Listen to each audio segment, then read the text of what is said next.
Hello and welcome to Shri Raj IS. My name is Shashank Roy, and from today onwards, I'm going to start a series of recorded lecture series, in which I will talk about everything related to GS Paper 2, polity, international relations, social justice, and governance. So, this article is related to international relations, wherein I'm going to teach you how to handle these areas, how to handle areas from international relations in UPSC Prelims 2026. So, here it is.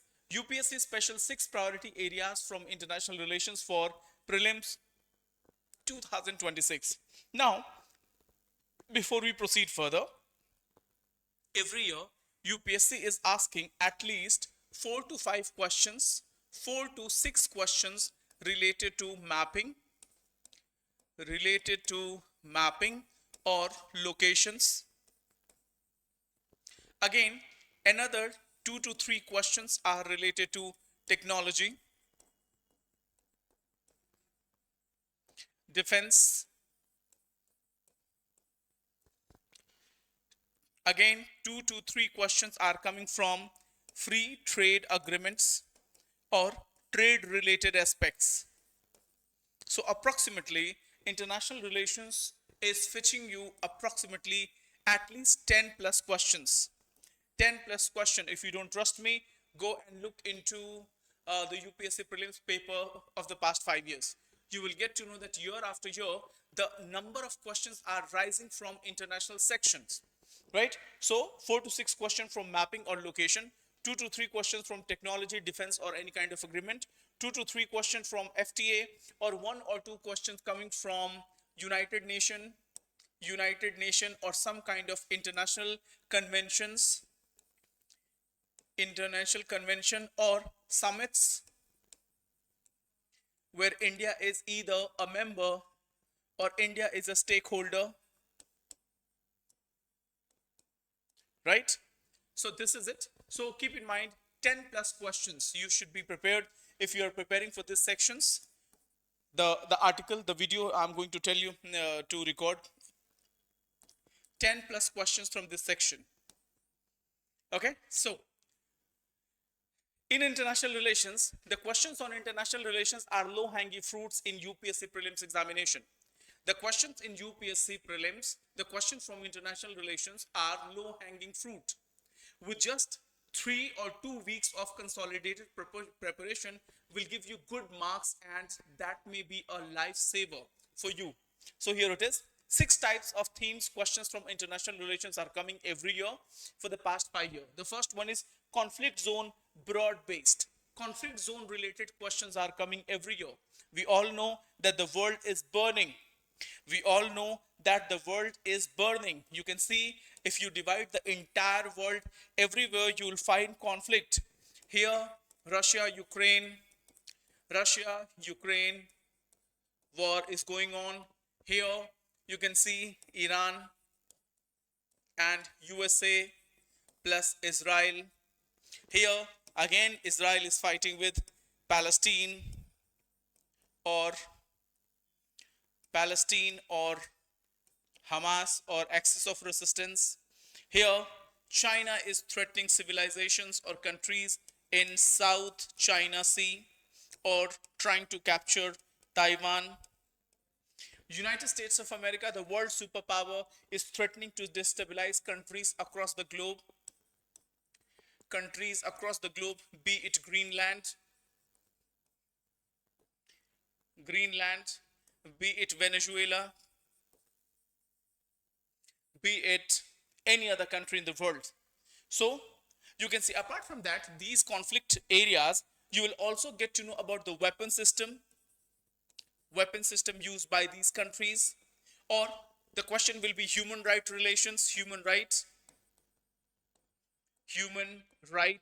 violations. The question may come from some kind of pact or the after effect of war, such as the oil crisis,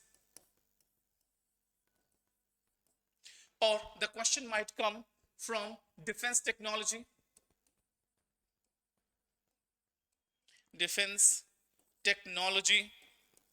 The question may be asked from military bases. Or the question may come from some kind of United Nations bodies, UN bodies, such as International Court of Justice and International Criminal Court. So what I mean to say that it's not only conflict areas. As I said, it's not only conflict zone. There are multiple things are coming out of it. You are not only reading about conflict zone, you are reading about, right? It's not only about the conflict zone between Russia and China or Taiwan, or Israel or Palestine or Hamas or Iran or USA. It's more than that. I hope you got the point. It's more than that. Next is, look at the worlds. Where are the world's ongoing conflicts are? Conflicts are categorized according to the definition laid out by the Council of Foreign Relations. So here I have given you the map of all the areas where this conflict is going on. This is Pakistan, India, Afghanistan, Iran, Iraq, Syria, Azerbaijan, Armenia, Russia, Ukraine, Turkey, Kurdish militias, and many more countries. Next is conflict zone, international politics and geography. In conflict zone, you will also get to know about geography and geographical limitations. So in geography, the question may relate to the mountain ranges,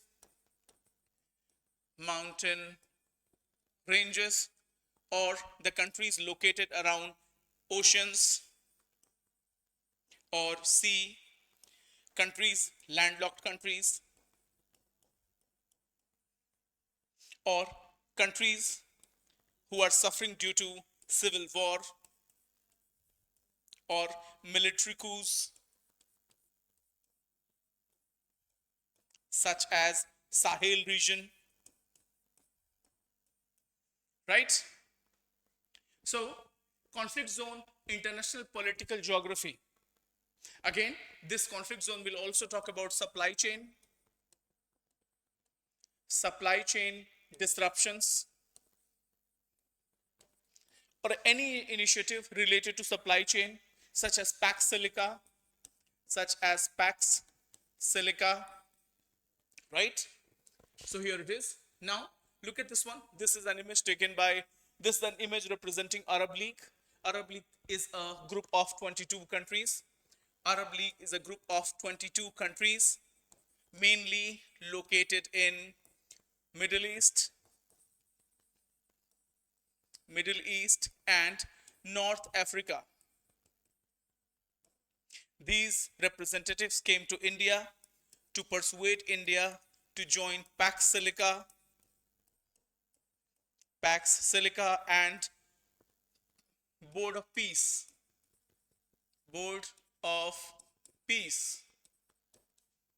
Right? So you will learn here. The third is bordering nations. The third is conflict zones. Within conflict zone, you will get to know about bordering nations where conflict is going on, such as look at India is the best example. China always says that Tibet is the palm, and these 5 fingers represent Indian territories that rightly belonged to China. And this is known as 5-finger theory. This is known as 5 fingers theory, which is a bogus theory of China, to capture lands in neighborhood areas. So we all know that Galwan issue is going on.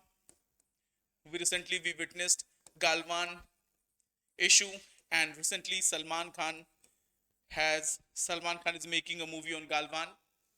We also remember, I hope you remember Doklam.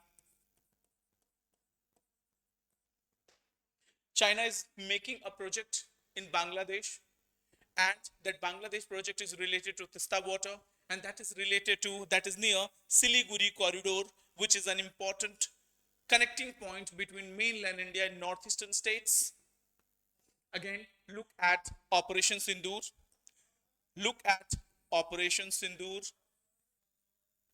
Here, Pakistan. Look at China-Pakistan economic corridor that China is taking through Pak-occupied Kashmir, and India has strongly objected to it. Look at Xinjiang province. right? China has recently changed the name of this area at Sendling. So this is Afghanistan, this is Pakistan, China and India axis. Now let's look at Durand line. Let's look at Durand line, which is a cause of conflict between Afghanistan, and Pakistan. Look at Armenia as Azerbaijan. Look at Nagorno-Karabakh.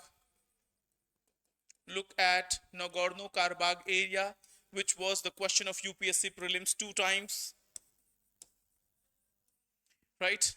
So when you talk about bordering nations, the question might come like this, or the question may also be of the nature such as the countries located around Baltic Sea, Latvia, Lithuania, and Estonia, the countries surrounding Poland,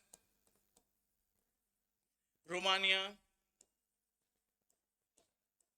Italy, Cyprus, Iran, or Turkey, right? So I hope you got the idea. Next is trade related international news. UPSC might ask questions from trade related international news, such as India's free trade agreement today. Minister Piyush Goyal, Union Minister Piyush Goyal has said that India will have FTAs. India will have FTAs with 39 developed nations. India will have FTAs with 39 developed nations, right? India will have FTAs with 39 developed nations. Now, trade related aspect, how that trade is going to benefit India. For example, UPSC asked the questions, I think last year or last year itself, UPSC asked questions related to import of apples from USA. Does India imports apples from USA? Right? Now this year, India signed a free trade agreement with New Zealand. As soon as this agreement was signed, two states from Indian territory, Jammu and Himachal, they started protesting against this deal. Why? Because Jammu, Kashmir, and Himachal together they produce apples worth 6,1,500 crore. That is the mainstay of their income. But according to this free trade agreement, when the New Zealand origin apples will enter the market, that will be the lean season of Jammu and Himachal Pradesh. What does that mean? That it means that when New Zealand will supply fresh apples to the market, these Jammu and Himachalis apple will come out of the cold storage. It means that definitely they will not be fresh. They will be coming out of from the cold storage, so they will not have that freshness. They will not have that crunchiness. They will not have that juice. So what will happen? Their market will be impacted. Apart from that, the fresh apples will straight away land from New Zealand to India market. That's why Jammu and Kashmir and Himachal apple growers are rising, protesting against government's decision. Right? The question might come related to uranium. Question might come related to, maybe related to critical minerals. Right? Critical minerals such as lithium, cobalt, titanium, niobium, or it may be related to rare earth metal, rare earth metals, rare earth magnets. Okay, so trade has many aspects. Trade has many aspects. When you talk about the free trade agreement, when you talk about the free trade agreement, the question might come from the field of basmati rice. Basmati rice. It may be directly related to rice. It may be related to tea, coffee, fisheries, textiles, gems and jewelry, right? It may be related to silver, gold, copper, silicon, right? That depends on what kind of trade deal we've done and with which country. I hope you got the clarity. So we spoke about bilateral related international news, bilateral trade related international news. So in today's statement, Piyush Goyal said that we will have for free trade agreement with 39 developed nations. So we can have FTA. I've given you an example of New Zealand. Last year, UPSC asked question that that India imports apples from USA. Jammu Kashmir and Himachal Pradesh example is there. Then the question might come from the critical minerals field, uranium, critical minerals, lithium, cobalt, titanium, niobium. Again, free trade agreement may come from the food related questions, basmati rice, tea, coffee, fisheries, textile, gems and jewelry, silicon, copper, gold, and silver. Now, United Nations. The question may come from the bodies related to United Nations, such as there is a loud and vociferous question coming out from different nations about the relevance of United Nation bodies. People are asking that United Nation is still relevant or it has lost its relevance. What United Nation has done? What about the rule-based global order? What about the rule-based global order? The question might come from not only from United Nations but primarily United Nations such as US, UNIFIL, the United Nations Peace Army in Lebanon. I think it's in Lebanon, or UN peacekeeping mission,